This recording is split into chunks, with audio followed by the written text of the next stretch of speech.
folks, how's it going? Dr. Spin. Eclectic album reviews and general musical meanderings. Welcome to my final Tier 2 post of this spring season. And this particular set of albums has kind of made me think about how some music is less a statement and more like a response. And I don't mean necessarily like a political response, more like musical attempts to work through whatever shape modern life happens to be taking at the moment. And what fascinated me about this set of albums is that none of them really arrive at the same solution. Some of these albums push forward through sheer force, and some keep moving so that they never collapse under their own weight. Some search for release through collaboration, openness, or restraint. But all of them seem deeply concerned with transformation, taking tension, confusion, sadness, or intensity and turning it into something livable. But most importantly, these albums all do this musically, not through slogans or concepts alone, but through arrangement, pacing, dynamics, texture, and interaction. So this Tier 2 post is less about genre connections and more about how artists navigate emotional motion through sound. And the next one up is Maruja, Pain to Power. This album hit me almost immediately, but it took a little while for me to understand why. At first, the obvious reference points jump out. Certainly there's an element of post-punk in it, especially its tightly wound rhythmic tension. It carries this urgency that really recalls Rage Against the Machine. But the deeper I got into it, the less it felt like something that had come before, and the more it felt like a band that was trying to force catharsis into existence in real time. Now, Maruja is a group from Manchester, and apparently they've existed in various forms for nearly a decade, and I think that makes a lot of sense, because Pain to Power feels unusually coherent for a full-length debut. It's not polished, the thing is far too volatile for that, but it's purposeful. The sequencing matters, the escalation matters, there's a real sense of progression to it. Like the album understands exactly how much pressure to apply before it ruptures. I think one of the defining features of Pain to Power is its use of saxophone, not as an ornament, and not as a texture. It's a defining emotional center of the record. Most aggressive rock albums still rely on guitars as their primary expressive force. But here the saxophone takes over that role almost entirely completely. It wails across almost the entire album, but not in a jazzy or a decorative way. It sounds desperate, cornered, sometimes furious, sometimes grieving,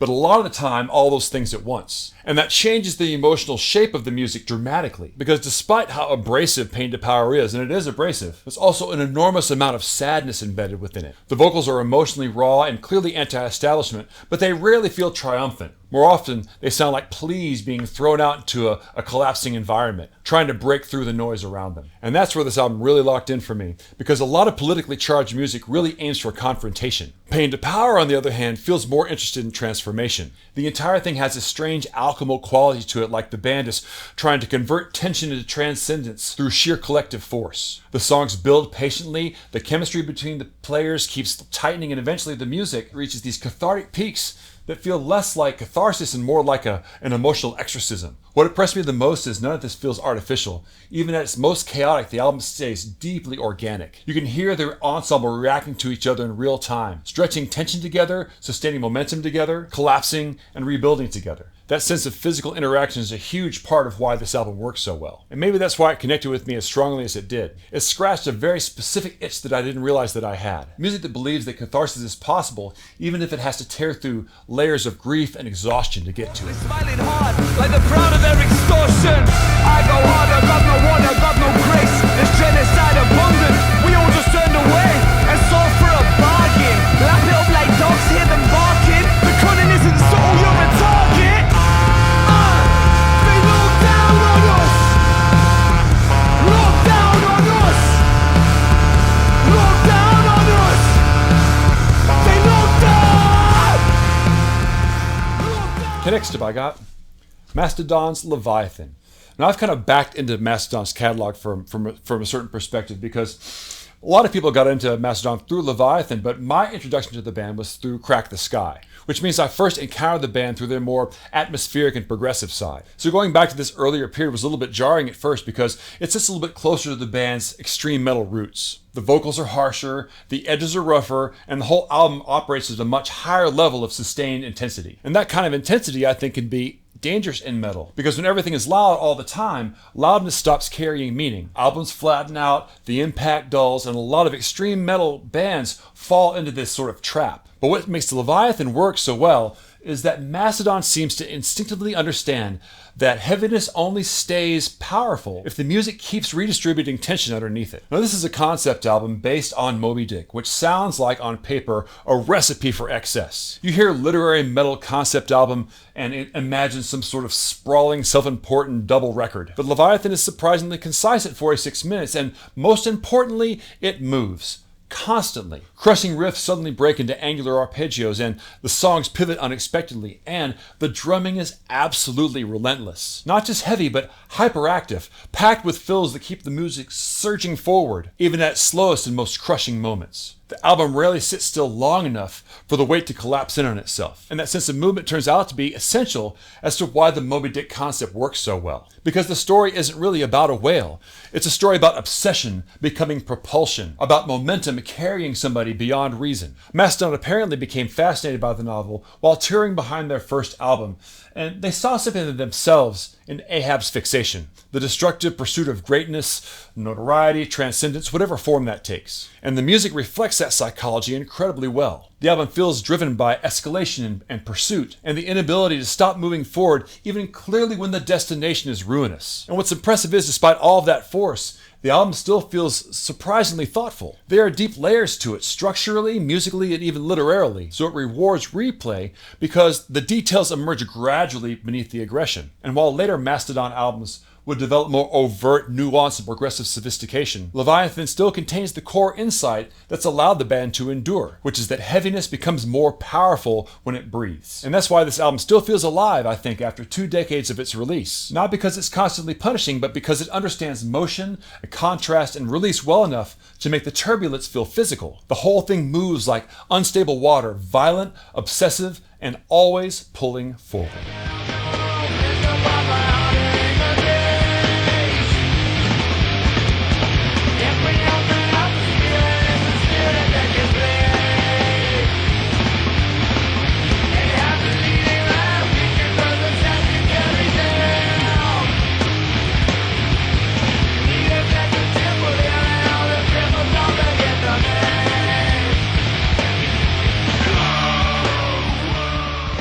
The next I got Stop.Drop.Rewind, self-titled album. I actually got into this band in a very modern way. The bassist for this band, Chris Lawn, started showing up on my TikTok feed a few months ago, doing these really impressive bass recreations and breakdowns. Lots of technically demanding tunes, rush stuff, things like that. And after a while, of course, because the algorithm found me, original music from his band started showing up on my TikTok feed as well. And what became obvious pretty quickly is that this wasn't just a band with like one skilled player surrounded by a couple other guys.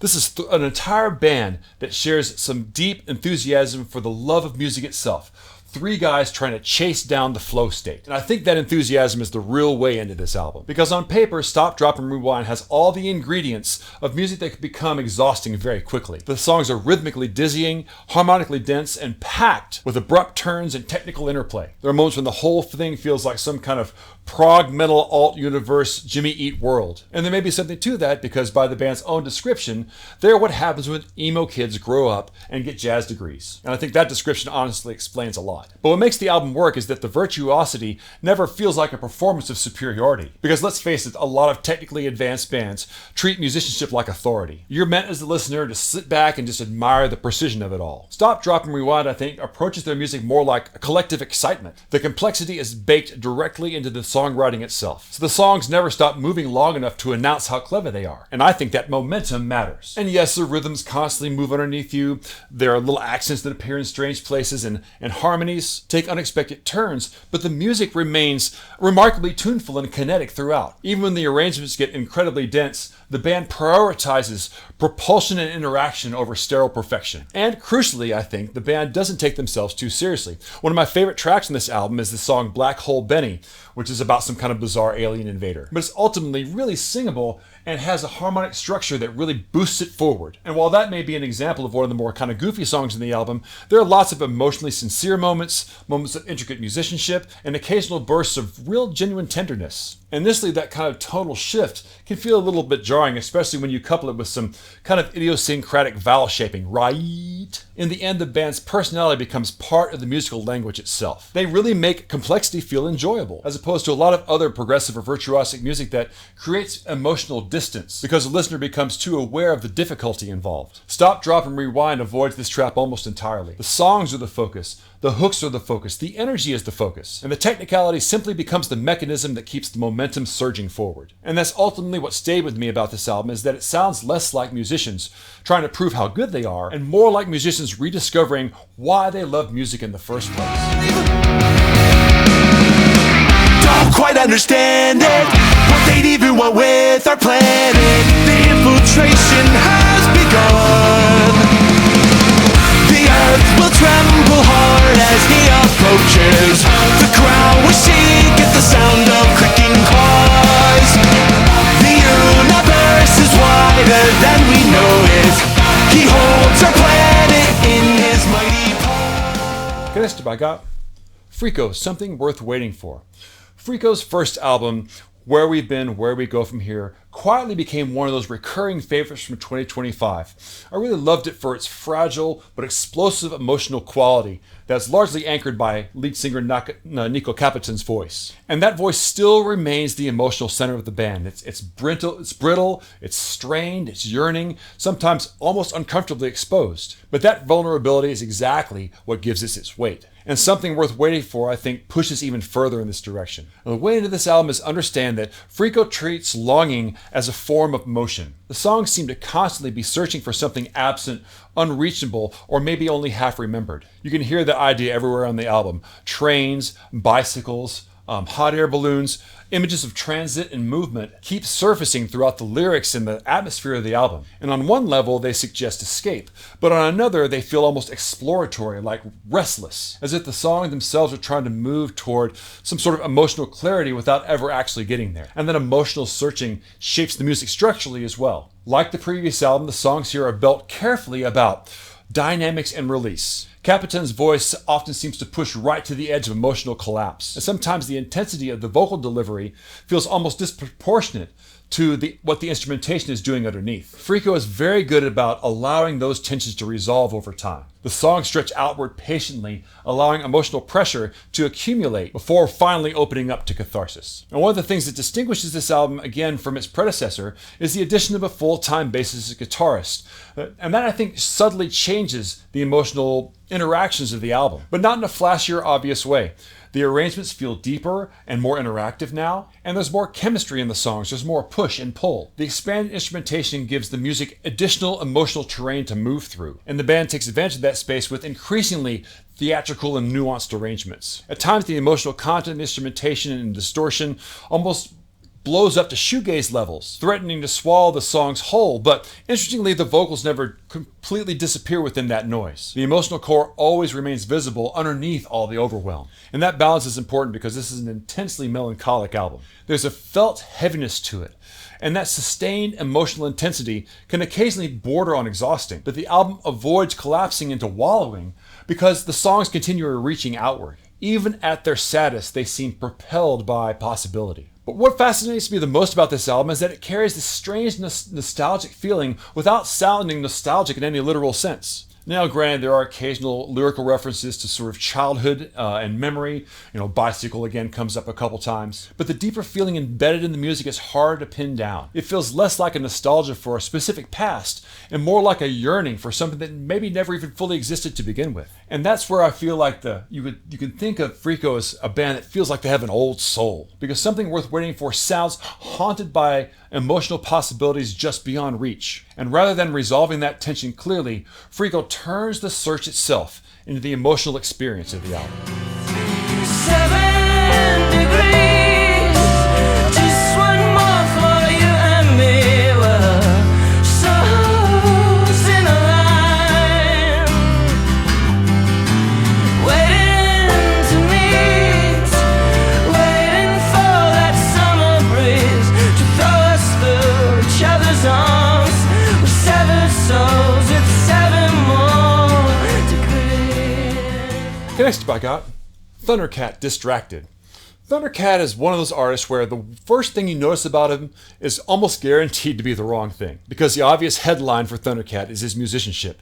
He's an astonishing bass player, probably one of the most fluid and technically gifted bass players out there these days. And even with the recognition that he's already received, I still think he's kind of underrated. You can hear his jazz fusion lineage all over the playing on this album, but filtered through this sort of incredibly soft and melodic sensibility. His music lives somewhere between sophisticated fusion and warm 70s R&B, almost like Earth, Wind & Fire drifting into Weather Report territory. But the way Distracted is surfing all of that sophistication is actually serving openness rather than distance. Because again, a lot of virtuosos accidentally create emotional separation because you admire the skill more than you connect with the person behind it. But Thundercat does something almost opposite. Even when the arrangements become harmonically dense and technically intricate, the emotional effect is strangely vulnerable and unguarded. And this album is very unguarded. Because lyrically, Thundercat often comes across like a deeply gifted musical seeker who still feels emotionally awkward inside ordinary life. He's funny, eccentric, introverted, openly nerdy, obsessed with things like Star Wars, and initially some of that tonal looseness can feel almost scattered. The humor, the melancholy, the absurdity, the tenderness, they all blur together in weird ways. But over repeated listens, that looseness starts feeling less like randomness and more like honesty. And the album's atmosphere really reinforces that beautifully, because Distracted is lush without becoming heavy. The chords are dense and jazz-derived, but they remain permeable somehow, letting light and air move within the arrangements. There's warmth everywhere on this record, and collaboration becomes part of that warmth. Nearly every track features some sort of guest artist, but these don't really feel like, walk-on cameos over pre-existing songs. The collaborations genuinely reshape the music. Idiosyncratic artists like Tame Impala and the Lemon Twigs and Willow integrate seamlessly into the emotional atmosphere of the album. The music stays recognizably Thundercats, but it becomes more conversational and more socially porous. And I think more importantly, he doesn't really need the collaborations to sustain the record. Some of the strongest moments are the tracks that are carried by Thundercat all by himself. But what's impressed me the most about Distracted is that it uses extraordinary musical sophistication to create emotional transparency instead of emotional distance. Even the humor starts to function a little bit differently over time. The jokes, the awkwardness, the eccentric references, they stop feeling like deflection and start feeling revealing. Like little glimpses into somebody trying to stay emotionally connected while navigating overstimulation, loneliness, creativity, and mental fatigue all at once. And that's ultimately what makes the album so inviting, in my opinion. For all its technical brilliance, Distracted never feels concerned with superiority. It feels concerned with connection. There's so much work to do, so much to unpack, but it's not your fault. I'm just kind of bad. It's looking like I won't be home for another year. Long left undone. And finally, I got Talk, The Color of Spring.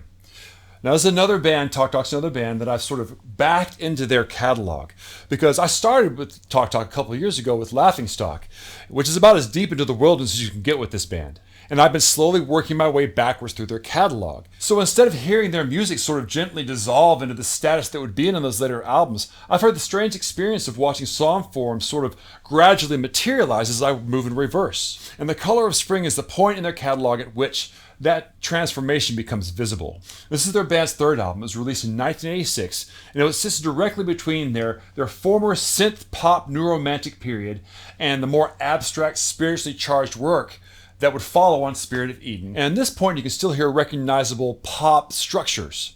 Choruses still arrive, melodies still resolve, but underneath these forms, something fundamental has changed. And I think the way in for this album is in realizing that Talk started discovering that restraint could communicate more powerfully than density. Now that sounds obvious now, but in the mid-80s it was almost oppositional. Popular music was becoming increasingly polished, increasingly technological, and increasingly filled. And Mark Hollis was interested in moving in the entirely opposite direction. In fact, Hollis openly disliked synthesizers, which is kind of surprising considering where their roots were. But on The Color of Spring, rather than filling the space with more electronics, he began replacing that density with organs, pianos, acoustic textures, and the room itself. And as a result, this album really breathes. And that's one of the first things I think that really stands out as you settle into it. It's not emptiness exactly, but an intentional openness. At this point in the game, Hollis was deeply influenced by orchestral and classical music, and you can hear that influence in the arrangements. Instruments enter carefully, and silence becomes structural. And the guest musicians that show up on here, like David Rhodes and Steve Winwood,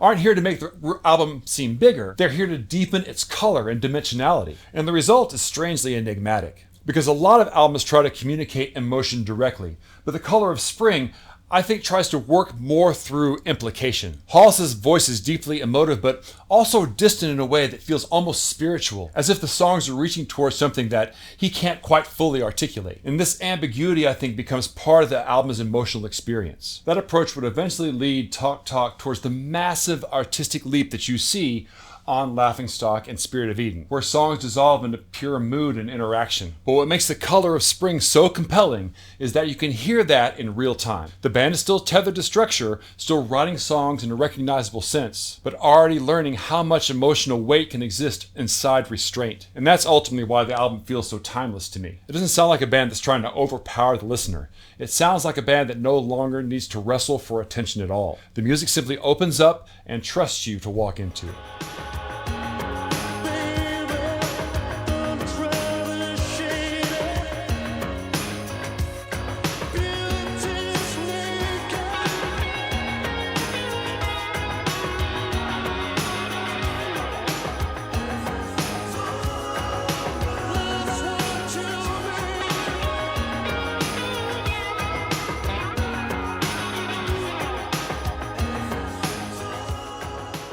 What stayed with me after spending time with all these albums is how differently each artist understands release. Some of these albums claw toward catharsis, some spiral through obsession or yearning, some dissolve tension through warmth, humor, or collaboration, and some eventually arrive somewhere quieter where the music no longer has the need to really wrestle for attention at all. But none of these albums feel emotionally static. The songs stretch, escalate, drift, open up. They keep trying to transform emotional weight into something else. Connection, clarity, propulsion, vulnerability, and spaciousness. And that's all I got for you guys this time around. So if you like this video, please like and subscribe, share out with your friends. Also follow me over on Spotify. There's a big playlist I've been putting together all year. I'll continue to put representative tracks from all these albums up so you can check them out. And if you want to be part of the panel that helps me decide which of all these albums are the best to represent the music that I listen to for 2026, please sign up for my Patreon below. And until you see you guys next time, I'll catch you on the flip side.